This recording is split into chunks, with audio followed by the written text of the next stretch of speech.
Du temps de Noé. Bonjour, ici Marlène Leblanc pour les Sentinelles de prière.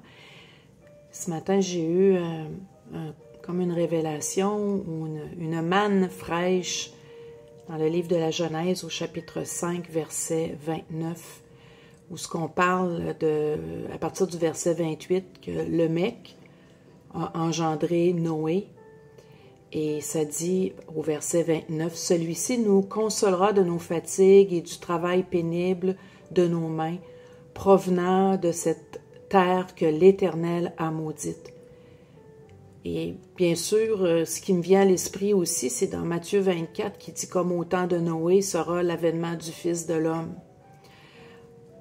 Au temps de la Genèse, de Lemec, qui travaillaient vraiment à la sueur de leur front, que les travaux étaient pénibles et tout, ben, au temps de Noé, par la suite, c'est un temps de grâce.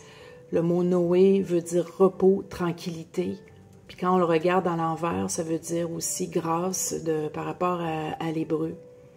Et nous savons très bien que Noé est une représentation aussi de Jésus, qu'on est sous le temps de la grâce, qui nous a racheté des travaux de labeur et tout ça, mais en même temps, nous sommes victimes de Pharaon qui se lève de plus en plus, que la servitude se lève de plus en plus.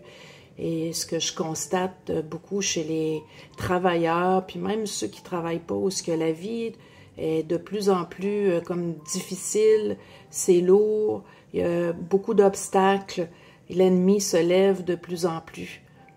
Mais il y a une belle promesse que comme au temps de Noé, où ce que celui-ci nous consolera de nos fatigues et du travail pénible, Jésus, par lui-même, nous console de ce travail pénible. Et c'est comme Matthieu 11, 28, « Venez à moi, vous tous qui êtes fatigués et chargés, et je vous donnerai du repos. Comme au temps de Noé, je vous donnerai du repos. » Alors, lors de l'avènement du Fils de l'homme, il va venir chercher son épouse, son Église, pour venir nous sortir de ces travaux de servitude qui augmentent de plus en plus. Et ça m'a fait vraiment réaliser que, par ce verset, les temps que nous vivons ne fait que confirmer toute cette lourdeur, ces travaux de servitude qui existent actuellement.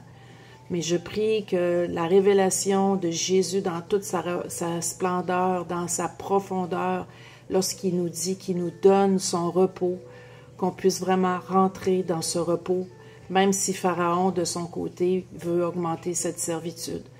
Alors prions pour que vraiment le corps de Christ puisse être relevé, qu'il puisse être fortifié, parce que je sais qu'il y en a plusieurs qui sont fatigués, ils sont chargés.